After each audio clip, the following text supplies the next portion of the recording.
नमस्कार, Borkar family kitchen या YouTube चॅनलमध्ये मी मनीषा तुमचं स्वागत करते। आज मी केलेले आहेत गुलगुले, वरून कुरकुरीत आतून जाळीदार होणारे हे गुलगुले चवीला देखील खूप छान लागतात। दिसायला ते जितके सुंदर आहे तितके चवीला सुद्धा खूप छान लागतात। चला तर मग हे गुलगुले कसे करायचे ते बघूया। रेसिपीला सुरुवात करण्यापूर्वी तुम्हाला एक छोटी रिक्वेस्ट आहे। चॅनलवर नवीन असाल किंवा रेसिपी जरी आवडली तर प्लीज चॅनलला सबस्क्राइब करा आणि ज्यांनी सबस्क्राइब केलेलं आहे त्यांचं मनापासून धन्यवाद। चला तर मग आता गुलगुले बनवण्यासाठी साहित्य काय लागतं ते बघूया। तर इथे मी 1 वाटी बारीक रवा घेतलेला आहे। एकाच वाटीच्या मापाने सगळं साहित्य घ्यायचं आहे। तर इथे मी 1 वाटी बारीक रवा घेतलेला आहे। 1 वाटी गूळ घेतलेला आहे। गूळ चिरून घ्यायचा आहे। गूळ एका भांड्यामध्ये काढून घ्यायचा आहे आणि गूळ ज्या वाटीने घेतलेला होता त्याच वाटीने 1 वाटी पाणी घालायचं आहे। 1 वाटी गुळाला 1 वाटी पाणी घालायचं आणि आता हा गूळ या पाण्यामध्ये विरघळवून घ्यायचा आहे। तर हाताने थोडंसे असं दाबून घ्यायचं किंवा कुस्करून घ्यायचं आहे। गूळ म्हणजे पटकन विरघळला जातो। तर हाताने मी हे थोडा वेळ केल्यानंतर गूळ सगळा या पाण्यामध्ये विरघळलेला आहे। आता या गुळाच्या पाण्यामध्ये आपल्याला रवा भिजत घालायचा आहे। तर 1 वाटी बारीक रवा घेतलेला तो आता सगळा या पाण्यामध्ये घातलेला आहे। मिश्रण खूप पातळ वाटत आहे तर आपल्याला रवा आणखीन वाढवून घ्यायचा आहे। तर मी आणखीन अर्धी वाटी रवा याच्यामध्ये घातलेला आहे। सुरुवातीला आपण 1च वाटी रवा घातलेला होता तर आता अर्धी वाटी रवा इथं मी वाढवून घेतलेला आहे। म्हणजे 1 वाटी गुळासाठी 1.5 वाटी रवा इथं वापरलेला आहे। तर हे व्यवस्थित असं मिक्स करून झाल्यानंतर याच्यावरती एक प्लेट किंवा ताट झाकायचं आहे आणि याला रात्रभर असंच भिजत ठेवायचं आहे। आदल्या दिवशी रात्री 8 वाजता मी हे भिजत ठेवलेलं होतं। तर दुसऱ्या दिवशी दुपारी 1:30 ते 2च्या सुमारास मी हे झाकण याच्यावरचं काढलेलं आहे। तर तुम्ही बघू शकता आदल्या दिवशी बॅटर खूप पातळ होतं तर आता रवा आहे तो चांगला या गुळाच्या पाण्यामध्ये चांगला भिजलेला आहे। बॅटर घट्ट असं झालेलं दिसत आहे। तर चमच्याने असं थोडंसं करून घ्यायचं म्हणजे आपल्याला बॅटर कितपत पातळ आहे किंवा घट्ट आहे ते समजतं। तर रव्याच्या या बॅटरला बाइंडिंग येण्यासाठी किंवा गुलगुल्यांना बाइंडिंग येण्यासाठी याच्यामध्ये मी 2 चमचे गव्हाचं पीठ घातलेलं आहे। तर पीठ घातल्यानंतर अशा प्रकारे थोडंसं असं पसरवून घ्यायचं आहे म्हणजे या पिठामध्ये किंवा बॅटरमध्ये सगळं व्यवस्थित असं मिक्स होईल। तर याच्यानंतर हातानेच हे व्यवस्थित असं मिक्स करून घ्यायचं म्हणजे गव्हाचे पीठ आहे ते या रव्याच्या बॅटरमध्ये व्यवस्थित असं मिक्स होतं।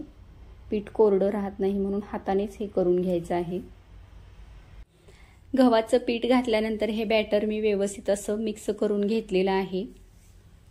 तर हे बॅटर झालेलं आहे। खूप जास्त घट्टही नाही किंवा खूप जास्त पातळही नाही। तुम्हाला व्हिडिओमध्ये दिसतच असेल तर इतपत असं घट्ट ठेवलेलं आहे। याहून जास्त घट्ट ठेवायचं नाही नाहीतर गुलगुले तळल्यानंतर आतून गच्च होतात आणि याहून जास्त पीठ जर पातळ केलं तर गुलगुले खूप असे तेलकट होतात म्हणून इतपत असं घट्ट ठेवायचं आहे।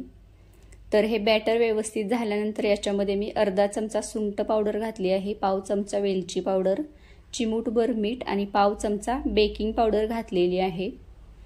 तर ह्या सगळ्या पावडरी घातल्यानंतर याच्यावरती 1 चमचाभर पाणी घालायला पाहिजे होतं पण माझ्या लक्षात राहिलेलं नाही। तर मी हे असंच मिक्स करून घेतलेलं आहे। पाणी घातल्यामुळे बेकिंग पावडर सगळ्या मिश्रणामध्ये व्यवस्थित अशी मिक्स होते। तर हे घातल्यानंतर व्यवस्थित असं मिक्स करून घ्यायचं। तर हे मिक्स करून झाल्यानंतर लगेच गुलगुले करायला घ्यायचे आहेत। गुलगुले तळण्यासाठी मी गॅसवरती कढई ठेवलेली आहे, त्याच्यात तेल घातलेलं आहे। तर हे तेल मध्यम असं गरम झाल्यानंतर याच्यामध्ये छोटे छोटे गुलगुले सोडून घ्यायचे आहेत। तर खूप जास्त मोठे करायचे नाहीत किंवा खूप जास्त छोटे ठेवायचे नाही तर मध्यम असे करायचे आहेत। तर तेल मध्यम असं गरम झालेलं असावं, खूप कडकडीत नसावं किंवा थंडही तेल नसलं पाहिजे। तर मध्यम असं तेल गरम करून घ्यायचं। गुलगुले जर हातापासून सुटत नसतील तर पाण्याचा हात घ्यायचा आणि त्याच्यानंतर गुलगुले तेलामध्ये सोडायचे म्हणजे अलगद असे सुटले जातात। कढईत तेलामध्ये बसतील इतके गुलगुले या तेलामध्ये सोडून घेतलेले आहेत। आता याचा रंग बदलेपर्यंत स्लो टू मीडियम फ्लेमवरती हे तळून घ्यायचे आहेत। तर याला अजून मी झाऱ्या लावलेल्या नाही, तर आणखी थोडा वेळ गेल्यानंतर आता आपण याला झाऱ्या लावूया। कढईपासून सुटतात की नाही ते चेक करायचं आहे। तर तुम्ही बघू शकता कढईपासून अलगद हे सुटत आहेत। तर हे कढईपासून सोडून घेतल्यानंतर थोडेसे उलटे पालटे करायचे आहेत किंवा खालवर करून घ्यायचे आहेत, म्हणजे सगळीकडून छानपैकी ते तळले जातील। तर थोडा वेळ गेल्यानंतर तुम्ही बघू शकता गुलगुल्यांचा रंग थोडासा बदललेला दिसत आहे। तर आणखी थोडा वेळ याला आपण असंच तळून घेऊया। तर याला थोडा वेळ गेल्यानंतर अशा प्रकारे हे मिक्स करत राहायचं आहे किंवा उलट पालट करत राहायचं आहे, म्हणजे आतून सुद्धा अगदी छानपैकी जाळीदार असे गुलगुले तयार होतात। गुलगुले तळत असताना कुठेही गडबड करायची नाही, मोठ्या आचेवरती गुलगुले तळून घ्यायचे नाहीत। मोठ्या आचेवरती जर गुलगुले तळले तर पटकन त्यांचा रंग बदलतो आणि आतून ते कच्चेच राहतात। तर स्लो टू मीडियम फ्लेमवरतीच गुलगुले तळून घ्यायचे आहेत। थोडा वेळ लागतोय पण आतून अगदी छानपैकी त्याला जाळी पडते अशा पद्धतीने तळून घेतल्यास। तर गुलगुल्यांचा रंग तुम्ही बघू शकता, खूप छान असा रंग आलेला आहे। तर गुलगुले आपले तळून झालेले आहेत। तर इतपतच रंग येऊ द्यायचा आहे, खूप जास्त ब्राऊन करायचे नाही। तर आता आपण हे काढून घेऊया। हे गुलगुले काढून घेतल्यानंतर उरलेल्या सगळ्या बॅटरचे मी याच पद्धतीने गुलगुले करून घेतलेले आहेत। तर तुम्ही बघू शकता खूप मस्त असा रंग आलेला आहे। बघता क्षणी तोंडाला पाणी सुटेल इतका अप्रतिम याचा रंग आहे आणि खायला सुद्धा तितकेच हे चविष्ट लागतात। खूप सोपी अशी ही रेसिपी आहे। तर एक गुलगुला मी तुम्हाला इथं तोडून दाखवलेला आहे। तर आतून खूप छान अशी जाळी पडलेली दिसत आहे। तर ही गुलगुल्यांची रेसिपी तुम्ही एकदा नक्की करून बघा। रेसिपी ट्राय करा, आवडल्या चॅनलला सबस्क्राईब करा। व्हिडिओ पाहिल्याबद्दल धन्यवाद।